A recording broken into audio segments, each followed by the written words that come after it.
Olá, seja bem-vindo a mais um programa Em Verdade e Vida. Eu sou o pastor Gedeon e tenho a alegria de transmitir a mensagem do Evangelho ao teu coração através desse canal aberto aqui na internet, que é a TV Replay.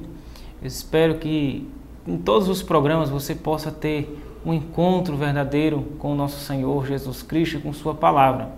Se você está assistindo nosso programa hoje pela primeira vez, eu convido você a acessar os nossos outros programas gravados que estão na seção offline da nossa TV Replay, e assim você possa acompanhar toda essa série de mensagens que nós temos transmitido aqui nesse lugar.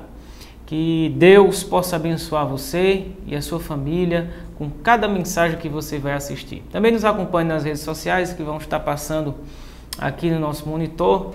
Você possa mandar a sua mensagem de petição de pauta, onde você possa sugerir temas para que nós possamos trabalhar aqui nos nossos programas, como também nos nossos blogs, onde você vai encontrar mais mensagens, você vai encontrar exegeses, vai encontrar textos, vai encontrar vídeos, onde todos eles vão trazer explicações da palavra de Deus para você e para a sua família. No programa de hoje, nós vamos falar um tema que eu acredito que é muito importante para todos nós, sobre propósito. Derrotados por corromper o propósito divino. Esse é o nosso tema. E o texto que eu quero propor a vocês é o texto de Amós, capítulo 2, o versículo 6, que diz assim: Assim diz o Senhor, por 3 transgressões de Israel e por 4 não sustarei o castigo, porque os juízes vendem o justo por dinheiro e condenam o necessitado por causa de um par de sandálias. Vamos orar. Pai, louvado seja o teu nome por tua palavra, e a tua graça, ó Deus, seja plena em nossas vidas, possamos compreender a tua vontade através do mistério das Sagradas Escrituras. Ó Deus, que o teu Espírito Santo possa nos consolar aqueles que necessitam de consolo. Que a tua palavra possa nos alimentar e possamos andar de glória em glória para a honra e glória do teu nome, em nome de Jesus. Amém. Queridos, eu fico imaginando a sensação de alguém que cria um objeto e vê esse objeto tendo uma utilidade máxima na sua vida, ou até mesmo na vida da humanidade. Fico imaginando a sensação de um homem, por exemplo, chamado Soichiro Honda, o criador da Honda, quando ele viu aquela bicicleta com motor se tornando uma febre mundial e vendo a criação da motocicleta surgindo. Deve ser satisfatório para alguém assim ver um objeto criado cumprir o seu propósito, até mesmo um propósito muito maior e muito melhor.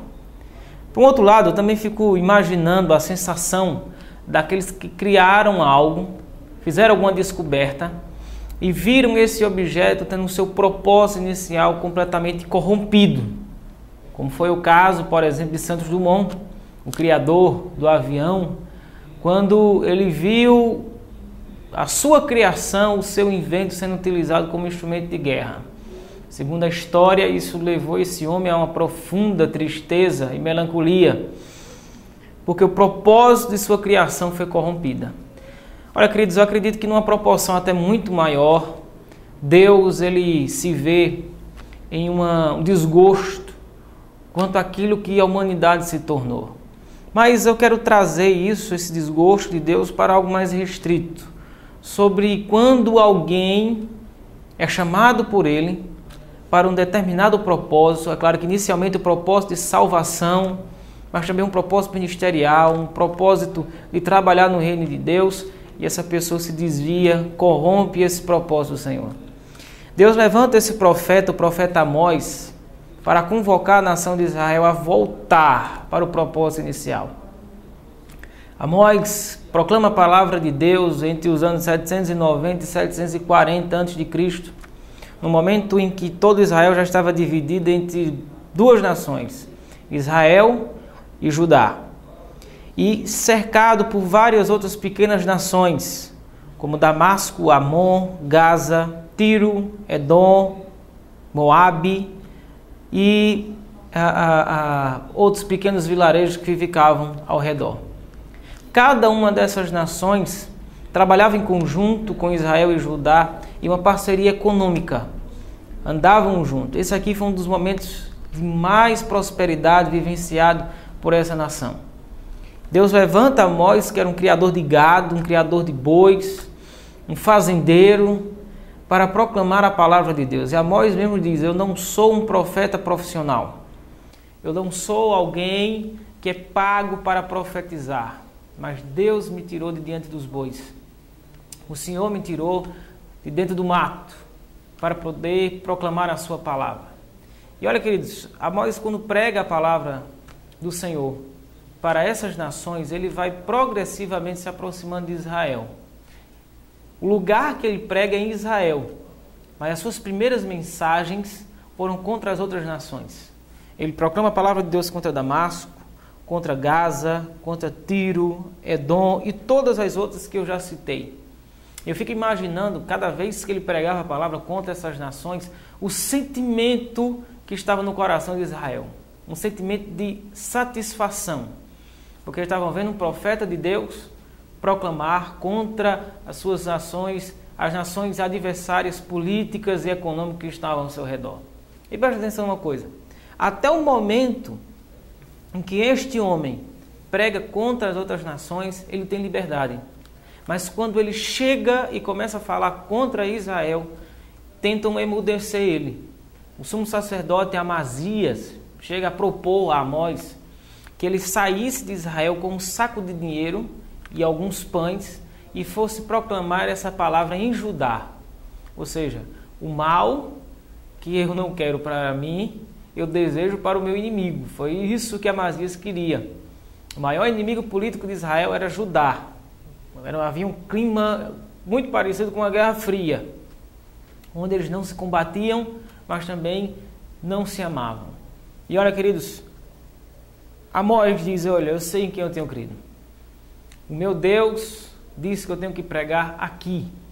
E a você, Amazias, por estar tentando me calar, eu quero deixar a palavra de Deus para você. Sua casa será destruída, seus filhos se tornarão escravos e as suas filhas serão transformadas em prostitutas. Seu lar será completamente destruído por você tentar calar a boca de um profeta de Deus. E olha, querido, cada vez que Amós ele proclamava, ele mostrava: olha, Deus é misericordioso. Por isso que ele usa o termo: por 3 transgressões de Gaza, por 3 transgressões de Tiro, mas por 4. Significa Deus é paciente, Deus é tolerante, porém Deus espera o copo se encher. É como se ele dissesse: olha, por 3 transgressões, ou seja, até o copo se encher, eu serei paciente. Mas mais uma gotinha de pecado, mais uma transgressão, o copo vai transbordar e minha ira virá contra todas essas nações. As transgressões de Israel eram tremendas, horríveis. Os juízes de Israel se corrompiam por um par de sandálias. Dava sempre o voto favorável para aquele que pudesse pagar mais. E chegava ao ato ridículo de que quando tinha 2 pobres, eles perguntavam: quem tem um par de sandálias para nos dar? E aquele que dava, que tinha um par de sandália, que podia retirar suas próprias sandálias para poder pagar o suborno, esse ganhava a questão. Mas não só entre os juízes, mas a promiscuidade, a prostituição era alarmante. As mulheres preferiam se tornar prostitutas do que ter um casamento. A idolatria, os benefícios das multas indevidas, onde os cobradores se beneficiavam com o dinheiro dessas multas, a quebra dos votos diante de Deus, como por exemplo o voto de Nazireu, que era um voto sagrado, onde o Nazireu não podia beber vinho, não poderia tomar nada que fosse fermentado. Este homem muitas vezes dentro de Israel estava corrompendo esse voto diante do Senhor. E olha, queridos, e por fim os profetas estavam sendo impedidos de proclamar a palavra do Deus Altíssimo. O castigo de Israel foi um terremoto. Deus manda depois de 2 anos um terrível terremoto em que a palavra de Deus diz: olha, não adianta o corajoso, não adianta a força do valente, não adianta de nada. porque o terremoto vai alcançar a todos. O terremoto físico, mas também abalou a alma daquela nação. E eu quero deixar aí algumas palavras breves, algumas lições para nós nesse programa de hoje. Primeiro, que em tempos de prosperidade nós estamos sujeitos à queda. Quando um homem ou uma mulher prospera tremendamente, rapidamente, ele precisa ter cuidado. É nesse momento que o inimigo, ele quer ver a tua fidelidade, que ele testa a tua fidelidade. É no momento de prosperidade que o inimigo tenta mostrar para Deus que você não é uma pessoa fiel. Veja que Israel era uma nação rica e na sua riqueza se esqueceu de Deus. Muitas vezes na riqueza nós nos esquecemos de Deus. É por isso que Cristo disse, olha, é mais fácil um camelo passar pelo fundo de uma agulha do que um rico entrar no reino dos céus. Não é por causa do dinheiro em si, mas é por causa do amor às riquezas. Então o maior risco que nós temos de sofrer no momento de prosperidade é passar a amar a bênção mais do que o abençoador. É amar mais a riqueza do que aquele que tem nos abençoado. O propósito da sua vida não é simplesmente acumular tesouros na terra, mas é acumular tesouros nos céus. Esse é um propósito secundário. O propósito primário é você glorificar Deus com tudo aquilo que você é e com tudo aquilo que Deus colocou na tua mão. Para, por fim, por consequência, você prosperar naturalmente, financeiramente, por consequência. Porque todo aquele que entende o propósito de sua vida, ele sabe que ele tem que priorizar o reino de Deus. Em segundo lugar, a misericórdia de Deus, ele nos dá oportunidade para o arrependimento. É a segunda lição que nós aprendemos com esse texto aqui de Amós. A misericórdia do Senhor por 3 transgressões, ou seja, Deus dá tempo para nós nos arrependermos. O Senhor, ele é paciente.